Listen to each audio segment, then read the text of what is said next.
नमस्कार मित्रांनो, स्वागत आहे आपलं गुरुदीक्षा आय एसमध्ये. आणि आज आपल्या एक दिवस एक योजना या कार्यक्रममध्ये आपण यूथ संदर्भात जे जे स्कीम्स आहेत, जे जे योजना आहेत किंवा त्यांच्या वेलफेअरसाठी और त्यांना पार्टिसिपेशन वाढवण्यासाठी असे बरेचसे कार्यक्रम योजना राबवले जातात गव्हर्मेंटकडून. तर आपण त्यांच्याबद्दल माहिती घेणार आहोत. तर national youth day 12th Jan. तर सुरुवात करायच्या आधी मी I want to tell that 12th Jan is the birth date of Swami Vivekananda.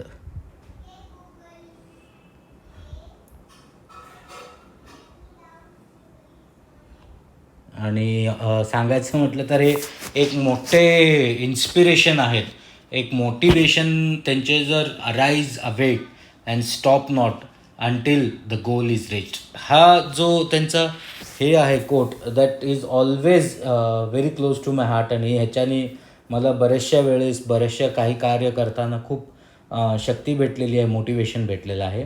तर असंच आपण नॅशनल यूथ डे 12 जानेवारीला साजरा करतो, just to celebrate the birth date of Swami Vivekananda, and inspiration for the youth of our nation.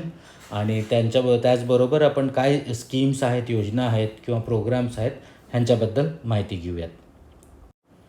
तर India's youth is the most valuable asset. Okay, one of the youngest nation in the world आहे. म्हणजे आता तुम्हाला असेल demographic dividend हा माहीत असेल इंडियामध्ये. आपण पुढं डिस्कस करू डेमोग्राफिक डिव्हिडंडसाठी. हा इम्पॉर्टंट टॉपिक आहे तसा प्रिलिम्ससाठी. तर ह्याच्यातनं आपल्याला तुम्हाला जो एज हायरार्की आहे किंवा एजचा लेवल आहे त्याच्यावरनं क्वेश्चन्स येऊ शकतात. एकदा यू पी एस सीनं विचारलं होता पिरॅमिडवर क्वेश्चन, एज पिरॅमिडवर क्वेश्चन, किंवा जो डेव्हलपमेंट आहे आणि पॉप्युलेशन ह्यांचं रिलेशन आहे. जसं म्हणजे लो डेव्हलप्ड असेल तिथं high birth rate, high death rate असतो. आणि जसं जसं डेव्हलपमेंट वाढतो तसं high birth rate, low birth rate आणि high death rate, lower death rate, sorry मी उलटा म्हणतो. It is will be lower birth rate and high, sorry again, then it would be birth rate stagnant होऊन जातो, lower birth rate lower death rate होतो. आणि नंतर लास्टला नर्कोपॉलिस वगैरे ते आहे त्यात कन्सेप्ट्स. ओके, म्हणजे जसं डेव्हलपमेंट असते लो डेव्हलप्ड कंट्रीजमध्ये हाय birth rate high death rate असतो. आणि जसं जसं कंट्री नेशन डेव्हलप होत जातो तसं तसं बर्थ रेट आणि डेथ रेट दोन्ही डिक्रीज होत जातात. इनिशियल फेजमध्ये डेथ रेट डिक्रीज होतो आणि बर्थ रेट इन्क्रीज असतो, नंतर स्टॅग्नेंट होतो. तसंच at the last birth rate आणि डेथ रेट दोन्ही डिक्रीज होत जातात. Okay, population of India as an average age of 29 years आहे. 38 इयर्स USA, 42 इयर्स चायना आणि 48 इयर्स जापान आहे. म्हणजे अजून 12 इयर्स, म्हणजे ज्यावेळी हे 60 रीच होईल हे सगळी पॉप्युलेशन, ॲव्हरेज 60, तर ॲव्हरेज पॉप्युलेशन हे डिपेंडंट पॉप्युलेशन होते. Like senior citizens are dependent on government for the welfare, government for the support, medical support, health. त्यांची अर्निंग कमी होते ना, they don't have any earning, they can't go and work at that age. तर त्यांची earning कमी होती, so they are dependent on government. तर ते डिपेंडंट पॉप्युलेशन होतं.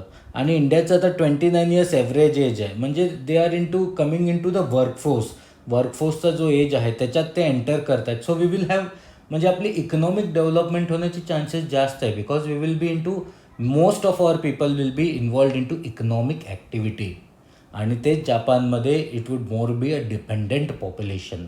Okay, India is home to 5th of the world's youth demographic. Okay, vast resource of young citizen center the workforce, it could create a demographic dividend. म्हणजे dividend म्हणजे काय, vast number of population हा वर्कफोर्समध्ये enter करतो आणि तिथून आपण dividend derive करू शकतो. That is known as demographic dividend.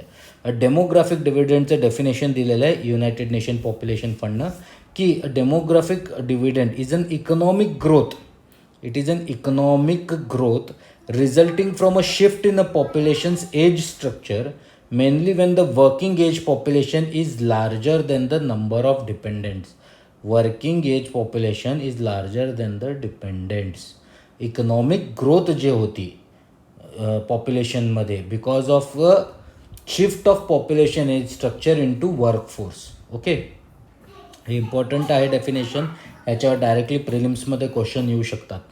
Okay, तर आता नॅशनल यूथ डे जो सेलिब्रेट होतो त्याच्याबद्दल हा टॉपिक सिलेक्टच त्यासाठी केला होता की तुम्हाला जो वर्कफोर्स आहे किंवा डेमोग्राफिक डिव्हिडंड आहे ह्याच्यावर क्वेश्चन्स प्रिलिम्समध्ये येऊ शकतात, डेफिनेशन येऊ शकतो.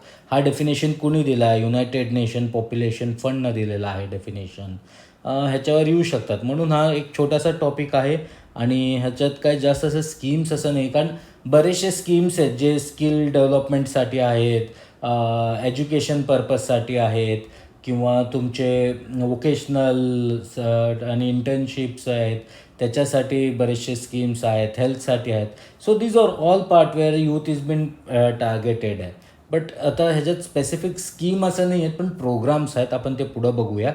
तर स्वामी विवेकानंद यांचा जन्म झाला होता 12 जानेवारी 1863 आणि सिन्स 1985पासून 12 जानेवारीला नॅशनल यूथ डे हा सेलिब्रेट केला जातो. आणि 12 जानेवारी ते पुढं जे एक वीक आहे, आठवडा आहे, त्याला कमेन्सिंग वीकला नॅशनल यूथ वीक असं सेलिब्रेट केला जातो.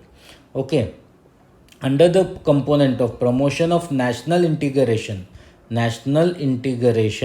of National Program for Youth and Adolescent Development, a National Youth Festival is organized during the month of January every year. तर हे विचारू शकतात, तर कशासाठी प्रमोट करण्यासाठी? National integration, national program for youth and adolescent development, national youth festival हे केलं जातं. आता तुम्ही इथं बघू शकता डिव्हिडंड डेमोग्राफिक कसं कुठल्या कुठल्या कंट्रीजमध्ये आणि कधी रीप होणार आहे. तर आपण 2055पर्यंत 37 इयर्स तुम्ही बघू शकता. बांगलादेश आणि India is very well in to the cycle of demographic dividend. मतलब कमिंग 30 इयर्स जे आपले आहेत ते खूप इकॉनॉमिकसाठी, आणि ह्या 30 इयर्समध्ये जर आपण एक माइलस्टोन अचीव केली हा प्रोग्रेसचा किंवा डेव्हलपमेंटचा, then there is no looking back. Okay, तर तुम्ही बघू शकता dependent population, working age 61 working age आणि कमी आहेत डिपेंडंट. पण जापानमध्ये तुम्ही बघू शकता की आता 12 वर्षात त्यांचं majority will be dependent and very less will be the workforce. Okay, आता जसं तुम्हाला मी प्रोग्राम सांगितले व्हेरियस प्रोग्राम आहेत, तर तसं बघा नॅशनल यूथ अवॉर्ड म्हणून दिला जातो. इंडिव्हिज्युअल आणि NGO दोघांना दिलं जातो. इंडिव्हिज्युअल प्लस NGO हे लक्षात ठेवा. आणि नेशन बिल्डिंग आणि कम्युनिटी सर्व्हिससाठी इंडिव्हिज्युअलला कॅश अवॉर्ड 40,000 आहे, NGOला 2 लाख आहे, मेडल आणि सर्टिफिकेट दिला जातो. नेशन बिल्डिंग कम्युनिटी सर्व्हिससाठी नॅशनल यूथ पार्लिमेंट फेस्टिवल आहे. To take youth festival to each district. हे जे यूथ फेस्टिवल होतो जानेवारी वर्षात NYAPD जे डेव्हलपमेंट अथॉरिटी करते, तर ते प्रत्येक डिस्ट्रिक्टमध्ये पोहोचवा आणि प्रत्येकाचे आवाज, म्हणजे हे फेस्टिवल ज्यावेळी जाईल तिकडं मग यूथ पार्टिसिपेट करेल, त्यांची भावना आहे, त्यांचे काही व्यक्त करायचं असेल तर हे सगळ्यांची आपल्याला माहिती भेटेल. त्यासाठी voice of youth between 18 and less than 25 आणि हे जे आयडिया दिली होती प्राईम मिनिस्टर यांनी मन की बात ह्याच्यामध्ये बोलले होते. आणि त्यातले जे 3 बेस्ट स्पीकर्स आहेत, म्हणजे वक्तव्य करतील, तर त्यांना नॅशनल लेवल अवॉर्डेड दिलं जातं. 2 लाख, 1.5 लाख आणि 1 lakh. First prize, second prize आणि थर्ड प्राईज असा. ओके, आणि certificate of merit. National youth फेस्टिवलचं 3rd annual gathering for youth असते हे. ते जानेवारी दरवर्षी होती. Collaboration with state and youth वीकमध्ये 12 to 6 जानेवारी एव्हरी इयर. ऑब्जेक्टिव्ह काय ह्याचा? टू ब्रिंग यूथ इंटिग्रेशन, सांगितलं, प्रमोटिंग नॅशनल इंटिग्रेशन. सॉरी अक्षर खराब आहे थोडंफार, रायटिंगमध्ये इश्यू येतो आहे. Showcase the talent, provide them arena by creating a mini India. National integration, communal harmony, brotherhood सगळे एकत्र येतील आणि एकदम ग्रासरूट लेवल, डिस्ट्रिक्ट लेवलला हा कंडक्ट होतो. तर it is easy for the candidates to come, youths to come together and perform. आणि प्रोपोगेट एक भारत श्रेष्ठ भारत हे पण प्रोपोगेशनमध्ये येतं. Hold state level, district level, block level youth festivals. Tagline काय दिलेलं त्याला? सक्षम युवा, साक्षात युवा, meaning capable youth, forceful youth, able youth, strong youth. Okay, ऐसे मेरे सपनों का Bharat and unsung heroes of Indian freedom movement. These essays have been selected from submission by over 1 lakh youth on the 2 themes. आणि ह्यावेळीचा जो youth festival होता त्यामध्ये हे 2 एसे select केलेले आहेत. तर असा हे प्रोग्राम आहे, हे आपण मेन्शन करू शकतो. कधी यंग यूथ ह्याच्या रिलेटेड कुठलं एसेमध्ये काही मेन्शन करायचं असेल तर ग्रासरूट पार्टिसिपेशन, तर festival, national integration, communal harmony, togetherness येणे आणि स्पीच, असे कॉम्पिटिशन हे असे ॲड करू शकता. आणि ॲज वेल ॲज तुम्ही ह्याच्यावर डेमोग्राफिक डिव्हिडंट आहे, पिरॅमिड जो दाखवला त्याच्यावर प्रश्न येऊ शकतो. तर what is demographic dividend, economic growth because of population shift, जे पॉप्युलेशन शिफ्ट होतं आहे टू वर्कफोर्स आणि तिथून जे इकॉनॉमिक ग्रोथ होणार आहे त्याला डेमोग्राफिक डिव्हिडंड म्हटलं जातं. कोण देतं? युनायटेड नेशन पॉप्युलेशन फंड ही डेफिनेशन दिलेली आहे. तर आज आपण आपला एक दिवस एक योजना इथं थांबूया. जय हिंद, जय महाराष्ट्र.